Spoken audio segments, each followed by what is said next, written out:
Hi, I'm Cam. Welcome to Charisma Academy. This is a charisma breakdown of Jon Snow in Game of Thrones. Jon Snow is a natural leader, despite not being born into a family name. In Westeros, being a bastard, he's automatically shunned by those in power. He does not put himself forward as a leader looking for power, but instead his behaviour and natural leadership result in others looking up to him. We will break down his assertiveness, characteristics, and as always, there'll be practical charisma techniques to enhance your own social interactions. You can't lead a raid beyond the wall.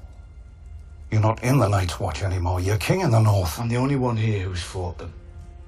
I'm the only one here who knows them. I haven't given you permission to leave. With respect, Your Grace, I don't need your permission. I am a king. Now, I came here knowing that you could have your men behead me or your dragons burn me alive. I put my trust in you, a stranger, because I knew it was the best chance for my people, for all our people. Now I'm asking you to trust in a stranger, because it's our best chance.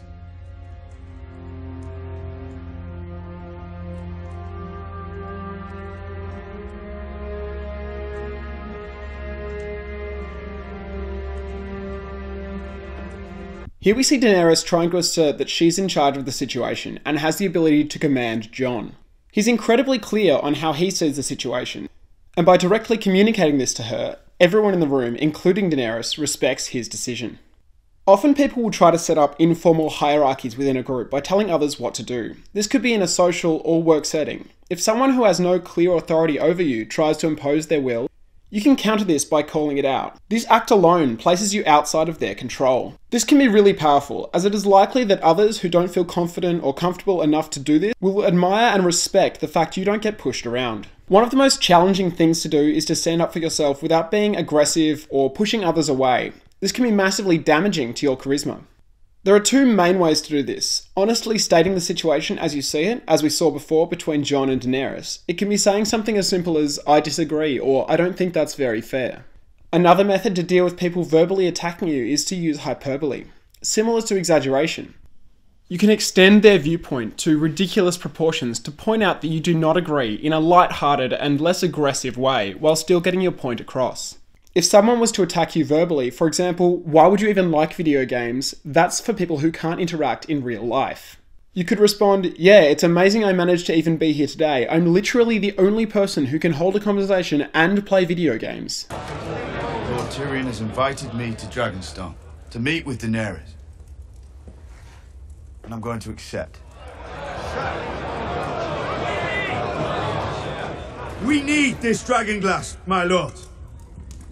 We know that dragonglass can destroy both White Walkers and their army. We need to mine it and turn it into weapons. I remember the Mad King all too well.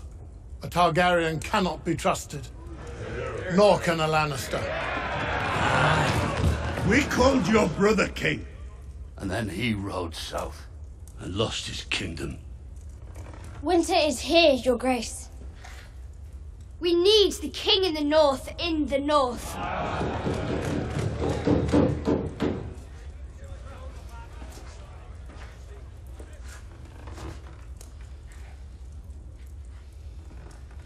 You all crowned me your king. I never wanted it. I never asked for it. But I accepted it because the North is my home. It's part of me, and I will never stop fighting for it, no matter the odds. You can see that it would be very easy for Jon to go along with the group, but his assertive nature in the face of important decisions is critical here. This is the time where it is hardest to be assertive, when he is with people who like and support him, and he rejects their idea that he should stay in the North. A common misconception is that an unpopular choice leads to unpopular people. It's just as easy to go with the group consensus on issues, no conflict needed. The thing you can't know is how many people are also agreeing just because everyone else is. It could just be one or two people making all the group decisions. Let your thoughts be public. This can spark conversation, and having a contrary position can actually make you more interesting, as agreeing on everything can become monotonous. You can treat this as an opportunity to stand out.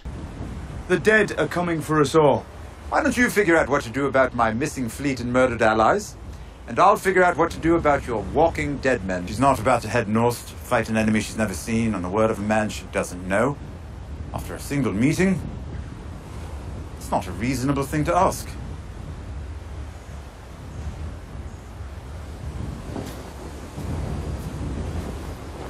So do you have anything reasonable to ask?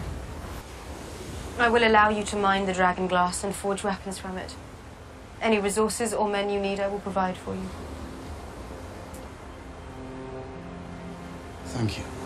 We can see Jon Snow didn't compromise in asking for an army to fight the White Walkers, but is willing to accept and work with Daenerys for dragonglass weapons. Don't compromise on communication. This is not the same as not compromising on outcome. State what you actually want, but be willing to hear and work with others to find a solution. Here is the difference between being assertive and being stubborn. It is always good to look for a mutually beneficial resolution, but don't shy away from putting your real thoughts out there.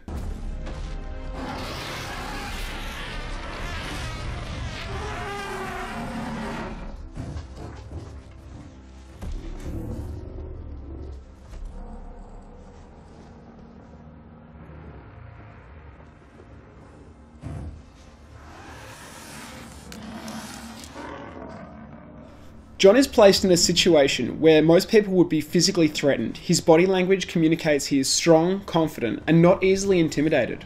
He is standing his ground, maintaining eye contact, and holding his posture.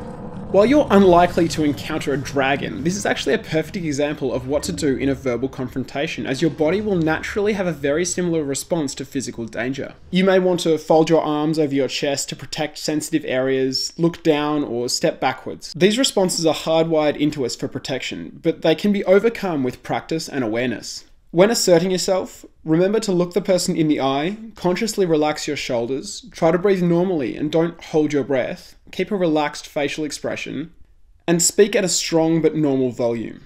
Lord Janis, I'm giving you command of Greyguard. Greyguard is a ruin. Yes, the fort is in a sorry state. Restore it as best you can. First build a Yarwick and spare 10 of I it. was charged with the defense of King's Landing when you were soiling your swaddling clothes. Keep your ruin. All right. It's enough of that. You mistake me, my lord. That was a command, not an offer. Pack your arms and armour, say your farewells, and ride for Greyguard. I will not go meekly off to freeze and die. Give it to one of the fools who cast a stone for you. I will not have it. Did you hear me, boy? I will not have it. Are you refusing to obey my order?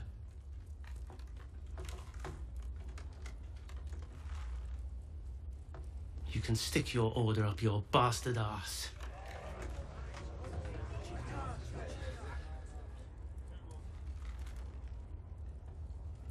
Take Lord Janis outside. Ollie, bring me my sword. Jon demonstrates that he's willing to follow through and assert himself, but only after making no mistake about the situation. He states his position, and without getting emotional, clearly communicates the message. If you are truly confident in yourself and your position, staying calm gives you composure and by contrast makes whoever is attacking you seem emotional and out of control. People are often aggressive to overcome their own insecurities or assert themselves if they feel like they're losing control. This isn't easy, as it can be incredibly confronting to be directly challenged. Ways you can manage this are take time to breathe and think about your response. This will increase your composure and allow you to properly articulate your position. Don't resort to personal attacks. Address the situation, what is wrong with it, not the person you're engaging with. All respected leaders know to criticize the idea and not the individual. Paraphrase their argument for greater clarity and make sure you're actually talking about the same issue. Don't focus on winning, focus on being understood. This is the most important point. If you want to beat someone or show them you're right, they are unlikely to respect you even if you can prove they're wrong. If you explain and get them to understand, they'll know that you're reasonable. If you display assertive, confident behaviours, you experience fewer negative conflicts and arguments. People wanting to dominate a situation are not going to target you. If you're confident and strong and don't bend to their will, you may undermine their power play and therefore they won't do it again. Overall, these assertive behaviours will give you greater respect, you feel in control of your own decisions, and your confidence can grow to a point where you feel comfortable talking to anyone. I'll be stepping up the number of videos in the coming weeks, so subscribe to make sure you don't miss those. I'd love to hear suggestions of future breakdowns. What do you think will happen to Jon Snow? Let me know in the comments. Thanks for watching, guys. Have a good one.